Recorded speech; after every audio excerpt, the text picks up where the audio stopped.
Bapak Ibu, orang muda Katolik yang terkasih dalam Yesus Kristus.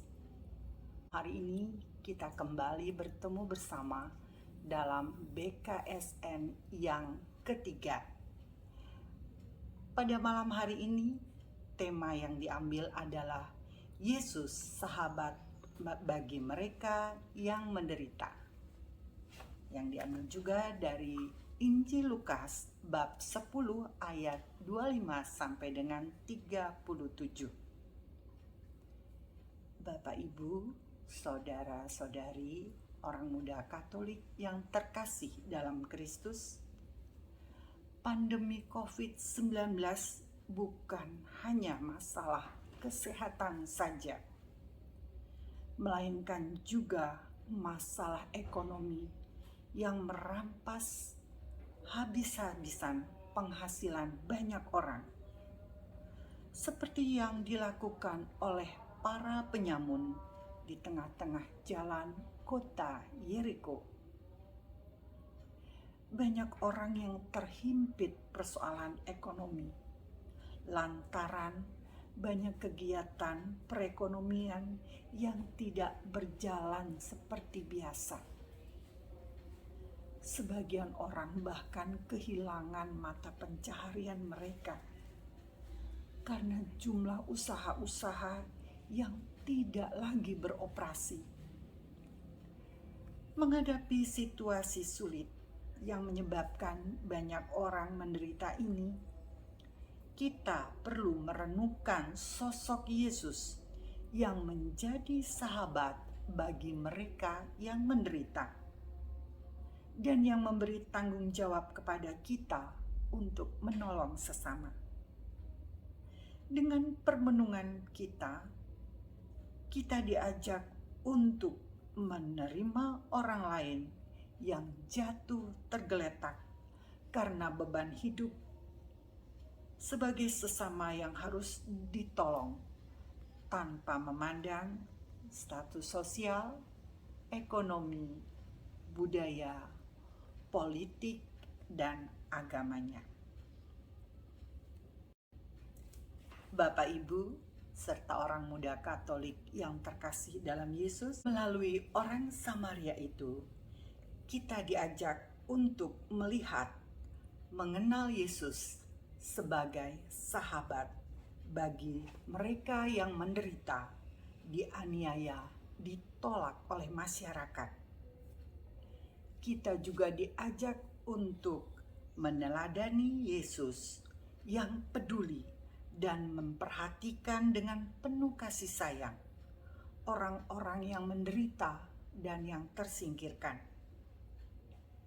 Dari itu, kita semua diajak untuk peduli dan tidak masa bodoh pada penderitaan orang lain.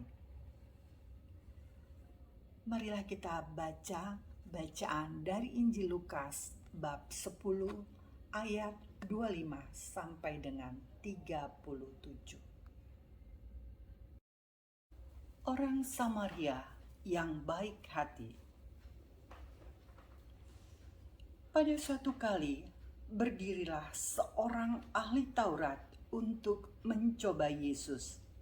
Katanya, "Guru, apa yang harus kuperbuat untuk memperoleh hidup yang kekal?" Jawab Yesus kepadanya, "Apa yang tertulis dalam hukum Taurat? Apa yang kau baca di sana?" Jawab orang itu, "Kasihilah Tuhan Allahmu dengan segenap hatimu, dengan segenap jiwamu, dan dengan segenap kekuatanmu, dan segenap akal budimu. Dan kasihilah sesamamu seperti dirimu sendiri."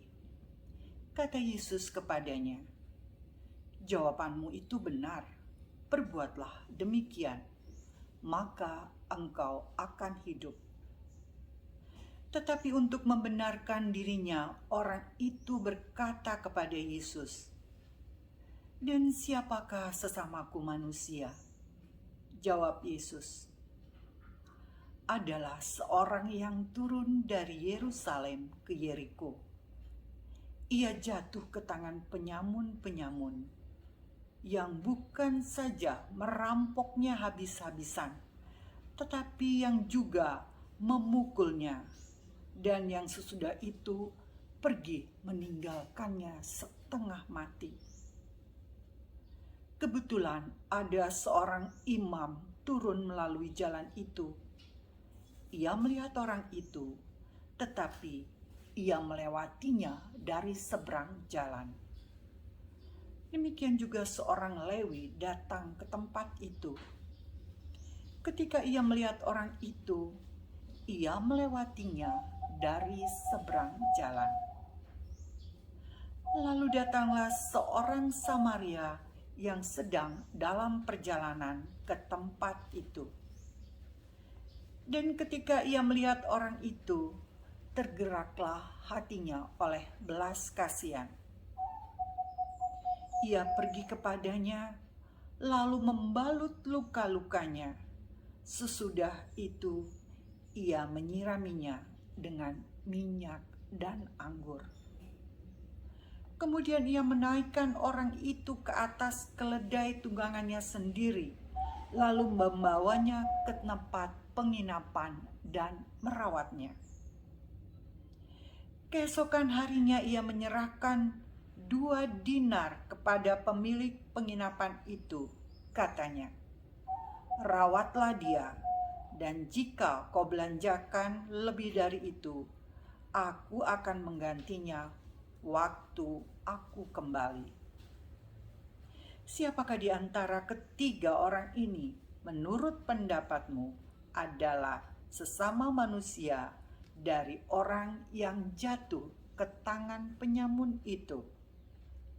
Jawab orang itu, "Orang yang telah menunjukkan belas kasihan kepadanya."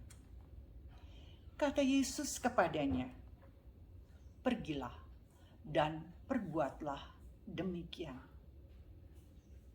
Demikianlah sabda Tuhan. Tentang orang Samaria yang baik hati, maka ada beberapa pertanyaan yang akan diajukan. 1. Apa yang harus diperbuat untuk memperoleh hidup yang kekal? Kedua, siapakah saja sesamaku? Ketiga, siapakah saja orang yang lewat jatuh ke tangan para penyamun itu? Apa tindakan mereka ketika melihat seorang yang terluka? Siapakah orang yang telah menunjukkan belas kasihan kepada sesama dan perbuatan yang layak diteladani? Tema pembicaraan antara Yesus dan ahli Taurat adalah apa yang harus diperbuat untuk memperoleh hidup yang kekal. Hidup yang kekal di sini berkaitan dengan pandangan mengenai keselamatan. Dalam masyarakat kuno, keselamatan pada awalnya dipahami sebagai kondisi yang tenang, damai di tanah yang diberikan Tuhan kepada mereka. Akan tetapi pada perkembangan selanjutnya, keselamatan dikaitkan dengan kehidupan yang datang, kehidupan setelah kematian. Yesus menunjukkan bahwa kunci untuk mewarisi kehidupan kekal atau memperoleh keselamatan ditentukan dalam ketaatan terhadap perintah Taurat, yaitu kasihilah Tuhan Allahmu dengan segenap hatimu, dengan segenap jiwamu dan dengan segenap kekuatanmu dan dengan segenap akal budimu. Kasihilah sesamamu manusia seperti dirimu sendiri. Jadi, hidup kekal atau keselamatan dapat ditemukan dan diraih dengan mengasihi Allah dan sesama secara nyata. Kedua, pertanyaan ahli Taurat itu, siapakah sesamaku manusia? Tidak dijawab dengan definisi yang tegas dan jelas oleh Yesus. Sebaliknya, Yesus menjawab dengan menceritakan perumpamaan orang Samaria yang baik hati, dengan tujuan untuk mengajak orang itu berpartisipasi aktif dalam menggali dan menemukan sendiri jawabannya. Yesus memulai perumpamaannya dengan menceritakan ada seorang yang turun dari Yerusalem ke Yeriko. Ia jatuh ke tangan penyamun-penyamun. Penyamun itu bukan hanya merampok dia habis-habisan, tetapi menganiaya dan meninggalkan dia setelah orang itu sekarat. Identitas orang ini tidak jelas. Apakah orang Yahudi atau bukan? Yang pasti, ia adalah seorang manusia yang sedang berbaring sekarat di tepi jalan, terluka parah dan membutuhkan pertolongan.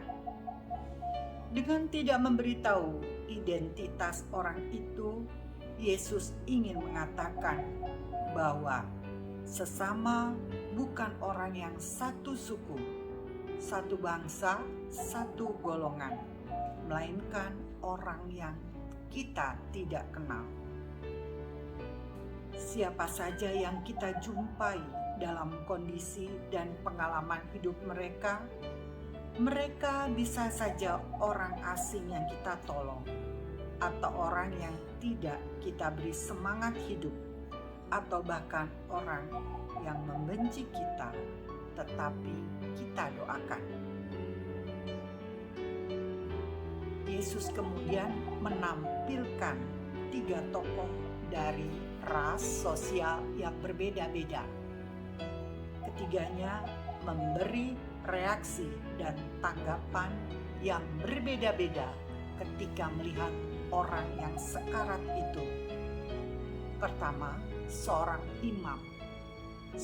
imam yang termasuk golongan tipe elit pada zaman Yahudi waktu itu. Ia tidak mau bersentuhan dengan orang itu dan berusaha menghindar.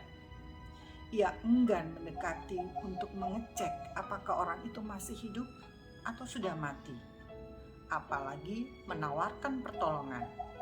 Ia tidak peduli dan merasa masa bodoh. Padahal ia begitu sangat mengetahui baik perintah Allah dan kehendak Allah dalam Taurat yang mengatakan mengasihi dan menolong sesama. Seharusnya imam itu menjadi pribadi yang penuh belas kasih dan selalu bersedia menolong orang. Namun ironisnya, ia tidak mencerminkan dirinya sebagai seorang imam yang seharusnya menunjukkan apa yang ia ketahui, ia pahami, dan ia ajarkan. Yang kedua adalah orang Lewi. Melihat penderitaan itu, ia tidak melakukan apapun juga, kecuali hanya melewatinya saja di sisi jalan. Seperti imam sebelumnya, ia pasti mengetahui ajaran cinta kasih dalam hukum Taurat, tetapi ia tidak menerapkannya dalam kondisi yang menuntutkan kasih itu untuk dipraktikkannya. orang ini tidak mau tahu dan masa bodoh. Sedangkan orang yang tiga adalah orang Samaria. Melihat ada orang yang tergeletak hampir mati di pinggir jalan, orang Samaria ini tergerak hatinya oleh belas kasihan.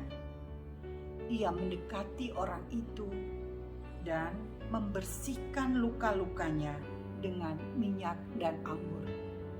Ia menaikkan orang itu ke atas keledainya dan juga membawa ke rumah penginapan untuk dirawat. Bahkan ia berjanji untuk membayarnya sampai orang itu sembuh. Tindakan orang Samaria ini sangat jelas. Ia murah hati tanpa memandang identitas orang lain. Ia memberikan pertolongan kepada orang yang tidak dikenal, persis seperti kepada sahabat baiknya. Orang Samaria dalam perumpamaan ini menjadi contoh nyata orang yang menunjukkan belas kasih kepada sesama tanpa memandang status identitas. Ia menolong walaupun biayanya cukup mahal. Ia rela dan ikhlas mempertaruhkan banyak hal demi keselamatan orang yang tidak dikenalnya. Itulah orang Samaria ditampilkan Yesus sebagai contoh model yang perlu diteladani. Bapak Ibu orang muda yang terkasih, sekarang bagaimanakah dengan kita? Dalam menolong, kita harus mempunyai kesadaran hati yang tertuju kepada Tuhan. Terlebih di masa pandemi COVID yang ekonomi orang sangat morat-marit. Setelah kita membantu, ada perasaan damai sejahtera, tulus dalam membantu. Jangan pernah mengharapkan imbalannya. Seperti orang Samaria itu yang merawat totalitas dalam membantu. Dia memfasilitasi dengan bahasa kasih, bukan dengan kata-kata saja. Tapi orang Samaria itu yang tidak pernah mengenal orang yang jatuh, orang yang tergeletak. Maka dalam menolong pun kita tidak perlu memandang siapakah yang kita tolong, imbalan balasan apakah yang akan kita dapat ketika kita menolong, tetapi dengan hati yang ikhlas. Pertanyaan refleksi, apakah mentalitas imam dan orang Lewi yang tidak peduli dengan penderitaan orang lain itu melekat dalam diriku? Bagaimana cara mengatasinya?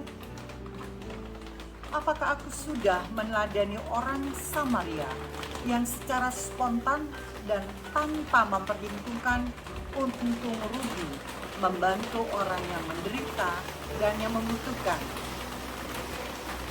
Apakah aku juga menemukan orang Samaria yang murah hati ketika aku sedang membutuhkan pertolongan? Apakah aksi nyata yang akan aku lakukan selama 1 minggu ke depan untuk meneladani sikap dan tindakan orang Samaria yang murah hati? Bapak Ibu dan orang muda Katolik yang terkasih dalam Yesus Kristus, demikianlah pertemuan bulan kitab suci yang ketiga tentang orang Samaria yang baik hati. Pergilah dan perbuatlah demikian.